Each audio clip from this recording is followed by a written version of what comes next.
जय गुरु जी, शुक्राना गुरु जी, अनंतम अनंतम शुक्राना, पल पल का शुक्राना, हर पल का शुक्राना, श्वास श्वास शुक्राना, सिमन सिमन शुक्राना। गुरु जी के श्री चरणों में उनकी बेटी वृभा का प्रणाम।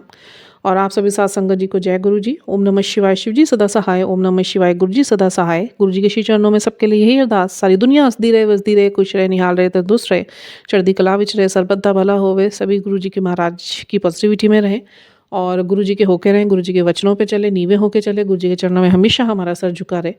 कभी भी हमारा सर हमारे अहंकार की वजह से ऊपर ना उठे। और जिस दिन अहंकार ये मेरे मन के अंदर आए, मैं अपने लिए सिर्फ ये कहना चाहता हूँ, उस दिन गुरु महाराज जी मुझे मौत प्रदान करें। मैं स्पेशली इस वर्ड को बोलना चाहूँगी क्योंकि ये विकार भी अपने अंदर एक थॉट के रूप में भी ना आए कि मैंने कुछ किया है, मेरी कोई औकात नहीं, मैं कुछ करूँगी। हम में से किसी की कोई औकात नहीं, हम कुछ करेंगे। तो गुरु महाराज जी तरस करें। एक बहुत सुंदर सा प्रकरण और प्रसंग जो साखी के रूप में गुरु महाराज जी ने मुझे सुनाया, और वाकई में वो संबंधित है कि आपको अगर कुछ दिया जाता है, कुछ हुनर आपके हाथ में है या कुछ दात ईश्वर के द्वारा आपके हाथ में दी जाती है, चाहे वो प्रोफेशन हो, चाहे वो सिद्धि हो, चाहे वो आपकी साधना हो, तो वो आपको इसलिए दी जाती है ताकि आप लोगों के बीच में नेकी कर सकें, चैरिटी कर सकें। इसलिए नहीं दी जाती कि सिर्फ अपने सेल्फ के लिए, आप सेल्फिशनेस के लिए आप उसे कमाई का ज़रिया बनाइए, कमाई करिए, कमाई करनी भी ज़रूरी है। सबके घर हैं, बच्चे हैं, सबने सब कुछ करना है, ईश्वर ने चलाना ही है, वो भी घर बार भी उन्होंने के चलाना है, क्योंकि एक एक रुपया उन्हीं का दिया हुआ है। बट उसके बाद आपको कुछ बीच में ऐसी भी चैरिटी करनी चाहिए जिसमें आपको पैसे का मुंह नहीं देखना चाहिए। तो इसी के ऊपर एक बहुत सुंदर सा प्रकरण है, और उस एवज में उनके साथ क्या क्या बीता। सुजान सिंह जी बहुत पुराने गुरु नानक जी के टाइम पे, और ये सच्ची घटना है जो क्रमबद्ध है गुरबाणी में। रिंकू वी जी द्वारा उनके श्रीमुख से सुनने को मिली। उनके वेद वेद शुक्राने उन्हीं को गुरु जी ने माध्यम बनाया था मेरी स्पिरिचुअल अवेकनिंग में और आत्मा की जागृति में। ये तो सुंदर सुंदर प्रकरण सुन के और मोटिवेशन मिलता है और हम गुरु जी के और करीब होते चले जाते हैं। तो बेहद शुक्राने पहले मेरे गुरु महाराज जी के कि कुछ ना कुछ माध्यम से हमें ऐसी ऐसी चीज़ें हमारे आगे उपलब्ध करवा देते हैं कि जिससे हमारा जो मोटिवेशन है वो डबल ट्रिपल मल्टीप्लाई होकर हमारे जीवन में हमें आगे बढ़ने के लिए प्रेरित करता है आध्यात्मिक रास्ते पर, और हमें और मजबूत करता है सब परिस्थितियों से लड़ने के लिए। अब मैं प्रसंग पर आती हूँ। गुरु नानक देव जी ईश्वर मय जो हुए, वो भी एक नॉर्मल से पहले पुरुष ही थे, और जब उन्होंने ईश्वर की उस्तत स्टार्ट करी, उनकी भी आत्म जागृति हुई थी, और उन्होंने इतना नाम जपा, इतना नाम जपा, इतना नाम जपा, और अपने अंदर से सारे अवगुण दूर करके सिर्फ नाम जपा उन्होंने, और वह ईश्वरमय हो गए। मतलब वो खुद स्वयं ईश्वर उनके अंदर आकर बस गए, तब वह गुरु नानक देव जी बने कि स्वयं ईश्वर बन गए वो।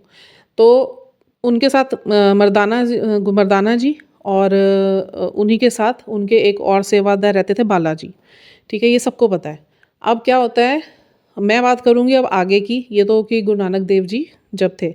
उसके बाद जो हमारे कलगी वाले पातशाह गुरु गोविंद सिंह जी महाराज आए, उनका दरबान सजा हुआ था, और सब लोग आ रहे थे कुछ ना कुछ भेंट लेके उनके दरबान में, उनके चरण स्पर्श करने के लिए, उनको कुछ भेंट स्वीकार। कहा जाता है कि जब भी आप गुरु जी से मिलने जाएं तो कुछ ना कुछ जरूर लेकर जाएं अपने गुरुओं के लिए। हम उनको दे तो कुछ नहीं सकते, पर अपने प्रेम से जो आप देना चाहे तो आप उनके चरणों में जरूर अर्पित करके आए, चाहे भाव ही क्यों ना हो, भाव का एक फूल ही क्यों ना हो।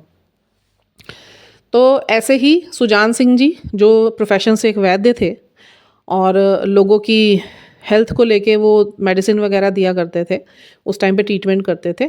तो दसबंध निकालते थे वो। गुरुद्वारे का एक नियम है, दसबंध जो निकालता है 10% अपनी कमाई का, तो वो अपना दसबंध लेके हमारे कलगी वाले पातशाह गुरु गोविंद सिंह जी महाराज जी के दरबार में बड़ी खुशी से गए कि आज मैं अपने सच्चे पातशाह से मिलकर आऊँगा और उनके चरणों में ये दसबंध मैं अर्पित करूँगा।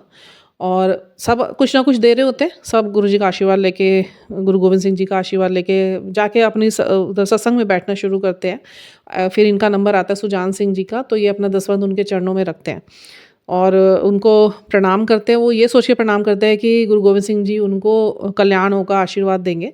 तो गुरु गोविंद सिंह जी कुछ नहीं बोलते, तो वो सुजान सिंह जी सोचने लग जाते हैं कि आज गुरु जी ने मुझको आशीर्वाद नहीं दिया। तो पूछते क्या हो गया, मुझसे कोई गलती हो गई। वो तो गुरु गोविंद सिंह जी बोलते हैं, ना तो तुझे दसबंध देना आया और ना ही तुझे सेवा करनी है, ना गुरु की सेवा करनी आई। अब सुजान सिंह जी बड़े परेशान हो गए कि अगर गुरु गोविंद सिंह जी ने ये बात बोली है, इट मीन्स कि मेरे से कोई बहुत बड़ी गलती हुई है।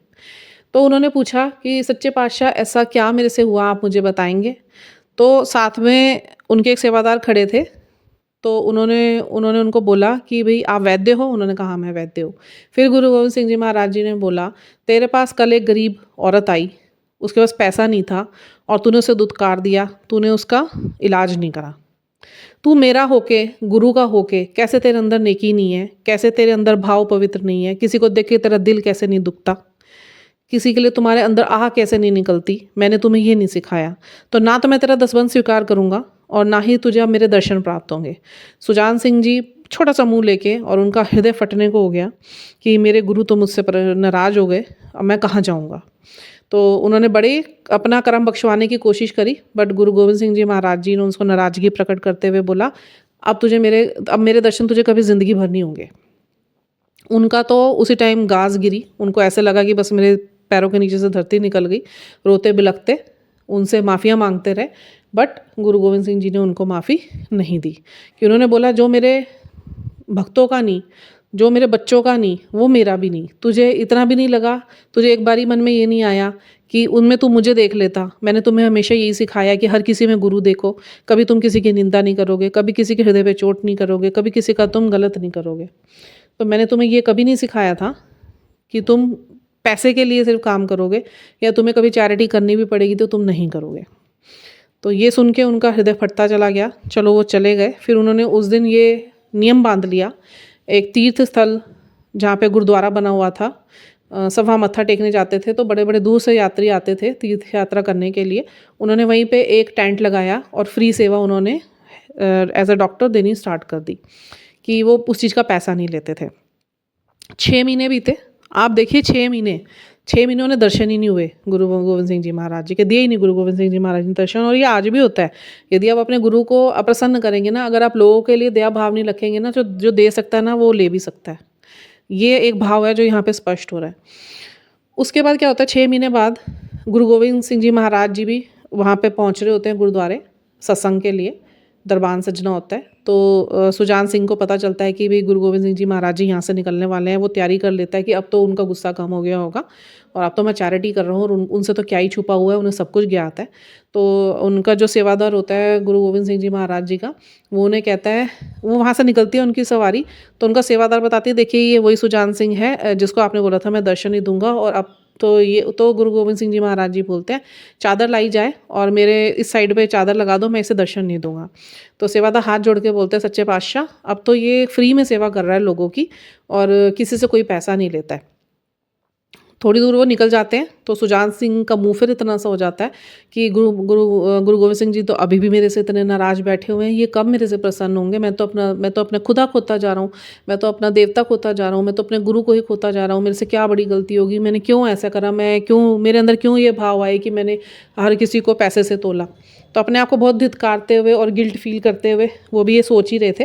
तो हमारे ईश्वर तो ईश्वर है, उन्होंने कुछ ना कुछ सीख दे के मुँह कभी नहीं मोड़ते वो, बट जब हम कहीं गलती पे होते हैं तो ज़रूर हमें सिखाने के लिए कुछ टाइम के लिए हमसे ऐसा फील कराते हैं कि अलगाव हो गया।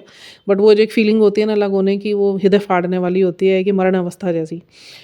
तो वो आते हैं उनके पास उठ के स्वयं, और सुजान सिंह को बोलते हैं कि चल जा, तेरे को माफ़ किया, कल मैं तेरे घर में आऊँगा सवेरे, तू सत्संग की तैयारी कर। वो खुश हो जाता है और वो तैयारियाँ करनी शुरू करता है। अपने घर में साफ़ सफाई करवाता है, फूल सजाए जाते हैं, पथ सजाए जाते हैं, मार्ग सजाए जाते हैं कि मेरे सच्चे पातशाह आने वाले हैं, मेरे गुरु गोविंद सिंह जी महाराज जी ने मुझे माफ़ कर दिया, वो मेरे घर आने वाले हैं। अब गुरु महाराज जी ने देखे भी परीक्षा लेनी थी, जो उसकी गलती थी उसकी भी परीक्षा ले ली, उसके लिए दंडित किया, और जो उनको देना था अब उसकी भी परीक्षा ली। तो वो सवेरे सब तैयारियां कर रहे होते हैं और गुरु महाराज जी का आने का समय हो जाता है। तो उसी टाइम में एक बूढ़ी औरत भागते भागते आते हैं कि वैद्य जी मेरी बेटी ना बहुत मरणावस्था में, अगर आप नहीं गए तो 1-2 मिनट के अंदर मेरी बेटी की मौत हो जाएगी। अब सुजान सिंह जी सोचे, यहाँ मेरे सच्चे पातशाह 6 महीने बाद मेरे पास आ रहे हैं, और अगर मैं यहाँ पे ना उन्हें मिला फिर वो मेरे से नाराज़ हो जाएंगे। तो इतना भी सोच ही रहा था, मुंह में ना करने के लिए उनके शब्द ही आ रहे थे। फिर उन्हें याद आई गुरु गोविंद सिंह जी की महाराज, जो मेरे बच्चों का नहीं वो मेरा भी नहीं, जो किसी के लिए नेकी नहीं कर सकता वो मेरा नहीं। तो उन्होंने क्या करा, हाथ जोड़ के माफ़ी मांगी कि गुरु गोविंद सिंह जी महाराज जी, आपके ही वचनों को पूरा करने के लिए मैंने ये धर्म अपनाया है, आपका ही दिया हुआ मैंने वचन अपनाया है, तो अभी तो मैं वहीं जा रहा हूँ। तो वो चले जाते, वो यही सोच के जाते हैं कि अभी गुरु महाराज जी से सारी ज़िंदगी मेरी बेटा नहीं होगी। वहाँ जाते हैं, उनका सारा दिन लग जाता है, बच्चा बच जाता है, और वो वापस आते हैं। यही रास्ते में सोच रहे हुए आते होते गुरु महाराज जी तो इंतज़ार करते करते चले गए होंगे और बहुत गुस्सा होंगे मुझसे। घर पहुँचता है शाम को, देखता है घर के पास बहुत भीड़ लगी हुई है। वो हैरान हो जाता है, घर के अंदर जाता है, देखता है गुरु गोविंद सिंह जी महाराज तब भी वहीं बैठे हुए होते हैं और सब उनके चरण स्पर्श कर रहे होते हैं। उनका रोना वहीं निकल जाता है सुजान सिंह जी का, उनके पैरों में जाके गिर जाते हैं, वो चरणों में जाके गिर जाते हैं। तो गुरु गोविंद सिंह जी महाराज कहते हैं, वो उनको आके बताता है सुजान सिंह कि मैं इस वजह से आपको घर में नहीं मिल पाया, क्योंकि ऐसे ऐसे एक औरत आई थी और उसकी बेटी बहुत बीमार थी, जिस वजह से आपके ही वचन मुझे याद आए। यदि आज मैं वो काम दोबारा कर देता तो मैं अपने गुरु से विमुख हो जाता, मेरे गुरु मुझे अपने से विमुख कर देता और मैं मर जाता। तो गुरु गोविंद सिंह महाराज जी हंसने लगे। उन्होंने बोला, तुझे क्या लगता है तेरे को दे के परीक्षा नहीं लूँगा, मैं परखूँगा नहीं? तो उन्होंने बोला, वो जो बूढ़ी औरत थी वो मैं ही था और मैं तेरी सेवा से बहुत प्रसन्न हूँ। अब तेरे अंदर भाव पवित्र हुए हैं, अब तू सच में मेरा सच्चा सिख बना है, जा मैंने तेरा कल्याण किया। गले लगाया गुरु गोविंद सिंह जी महाराज ने उसे। और ये सच्ची घटना है, ये झूठी नहीं है। तो ये हमें यही सीख देती है कि कभी भी आपको कुछ चीज़ की नेमत मिली हो या आपका प्रोफेशन इतना अच्छा हो, आप बहुत अच्छा कमा रहे हो, सिर्फ कमाई के लिए कभी कुछ मत करिए। उतना कहिए, जैसे गुरु महाराज जी ने हमें सिखाया ना, साधु इतना दीजिए जे में कुटुंब समाए, मैं भी भूखा ना रहूं और दर पे आया भी भूखा ना जाए, है ना। तो यही चीज़ सबके अंदर होनी चाहिए।